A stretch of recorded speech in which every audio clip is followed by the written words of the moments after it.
Good evening. My name is Hazel Lyder, and I'm the 2014 Words Aloud Artistic Director, and it's a great honor and pleasure to welcome you here this evening. I'd like to introduce our MC for this evening, Elizabeth Zetlin. Many of you will know her. She hardly needs an introduction. Liz is one of the founders of the Words Aloud Festival. She was the artistic director for many years. In fact, I think she wore probably just about every hat that the festival ever needed her to wear. And she is also a poet and a filmmaker. She made a fabulous film about the festival itself, and her latest collection of poetry is The Punctuation Field. Ladies and gentlemen, please welcome Elizabeth Zetlin to the stage. Thank you, Hazel. I'm really pleased to be your MC tonight. I think that's one hat that I haven't worn. And so welcome to Words Aloud 11. I wanted to, all right. Yes. I'm always curious, who in the audience has been here before to the festival? Oh, okay, lots of people. Is there anybody who's here for the first time? All right, oh, good. Welcome. And is there anybody here that's been here, besides me, that's been here for all 11? Okay, a few, yes, all right. So, I've been thinking about the number 11, did a little research, because we just had our big 10th anniversary last year, and what it might mean for the festival. And in numerology, number 11 is a master number, and it connotes special gifts of high-level inspiration and leadership.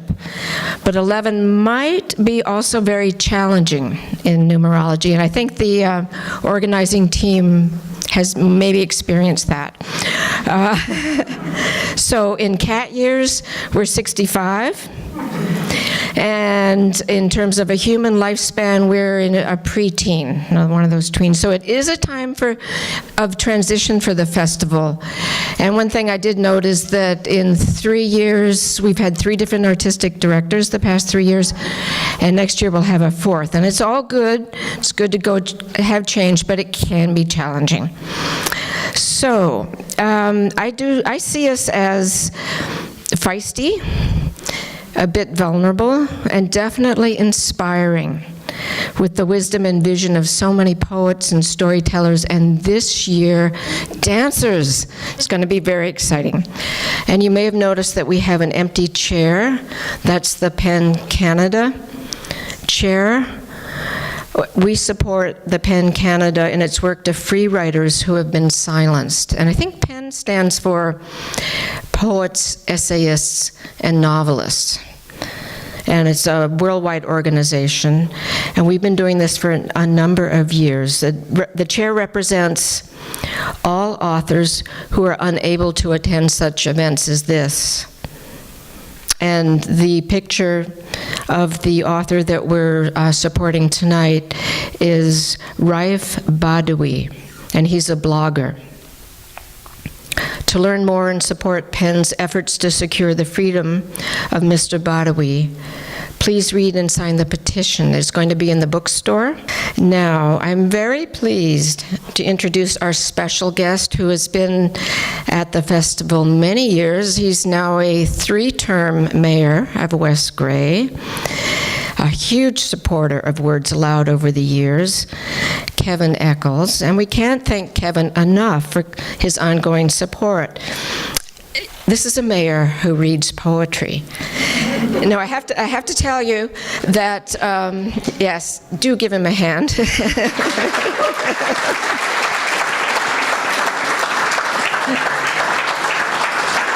But one thing I have to tell you about Kevin, okay, when he first started doing this, we picked a poem for him and we said, okay, you read this. And then, then one year he went rogue and he chose his own poem. So I think he's done that tonight. So please welcome Kevin Eccles. A mayor that reads poetry and is a rogue. I guess those two words go together. That's not an oxymoron, is it? No. Thank you very much for that delightful and informative introduction, Liz. And this, again, the Words Aloud Festival, and I'm trying to think, you know, when you were talking about going back how many years, and I know the videographer, 2007, so if you go onto there, you will see me each year on the video, but I think I did do a couple even before that, Liz. So the former mayor, he had that honor, Delton Becker, for a couple of years, and then I've taken over, and it's one thing that it's on my calendar year-round, year after year, to do this. And again, it's an honor for the municipality to support Words Aloud.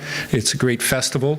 We try and do as much as we can for encouraging festivals and the getting individuals to come to West Grey and enjoy what a number of us who have grown up here have already known and know continuously, that this is not only the centre of Grey County and the centre of Ontario, but we feel it's the centre of the universe right here.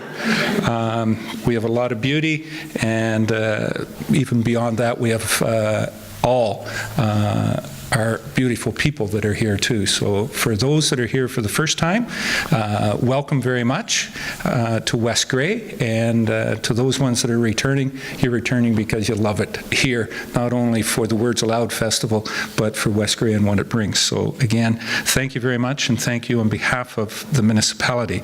And the first poem, and I hope I didn't get too badly in on this because I have two tonight that I want to read.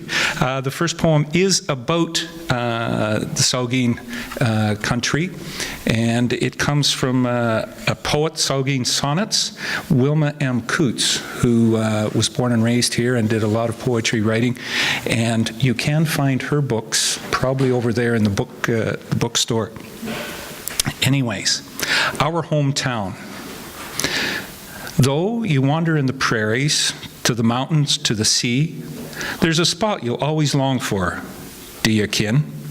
It's a little town you left here, that in the memories you see, if you love it, will ye no come back again? Have you snowshoed down to Varney, fished below McKechnie's mill, and played hooky at McGowan's Dam? Well then, you've been down the Garafraxa.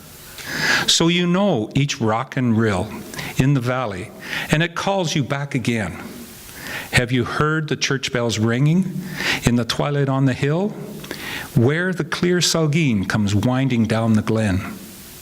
Do you long to hear them ringing? Does the memory haunt you still? Then you love it, and you will come back again. Wilma Coots.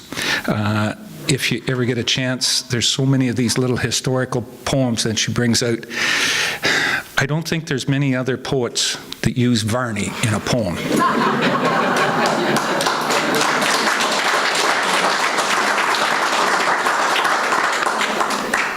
As Liz has said, I did a week ago Monday have the honor, humbling experience of being elected again as for the third time mayor of the municipality of West Grey.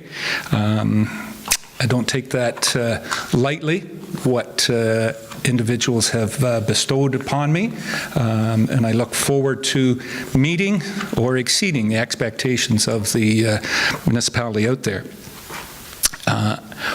What it comes with, it's a bit of power, and I use that word "bit" because in the municipal world, the mayor, you only have one vote, and I see a former councillor sitting at the back, Mr. Shea, knows that the mayor, you know, the only time you get to exercise that power if it's a tie vote, and then the mayor gets to be the bad guy. So I found a poem that recognizes, and in this last municipal election we had an awful lot of change. So I went through a number of books I had and reading and thinking about change, and I come across one, and I didn't know that the individual tonight was going to be the MC. This little book, Addictions of a Poet Laureate. Oh, Liz Zetlin.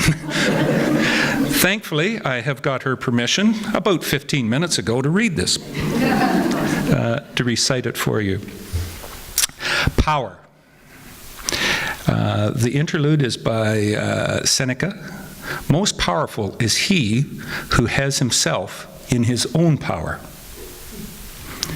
Power resides in each one of us. It is private and personal, capable of the greatest good and the most unimaginable terrors. It is private and personal, this power of ours, and the most unimaginable terror. Unless we give it away, power is ours. Change is unavoidable. Even if we give away the power to change, the only power we have, change is unavoidable. We can only change ourselves. The power to change is the only power we have. How and when is up to each one of us. We can only change ourselves, capable of the greatest good. How and when is up to each one of us. Power is ours. Thank you, Liz.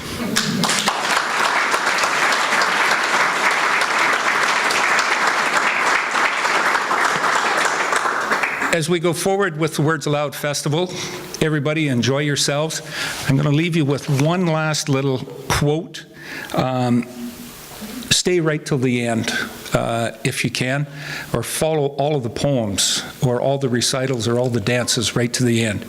Because one of the things that irks me, and Kirk, don't blame me for this one, is media seems to just take that little 15 seconds. And I think I'm going to read something, and probably the first couple of lines, every one of us will know, and they'll be able to say exactly, yes, I know who wrote that. But then I want you to question yourselves, and do you know what I think is the most powerful part is the second verse. And I say, so my fellow Americans, ask not what your country can do for you. Ask what you can do for your country. Obviously JFK. But the next lines are the most important. And how many know them here? My fellow citizens of the world, ask not what America will do for you, but what together we can do for the freedom of man. Why American media stuck with that first line? We probably know. Anyways, have a great festival.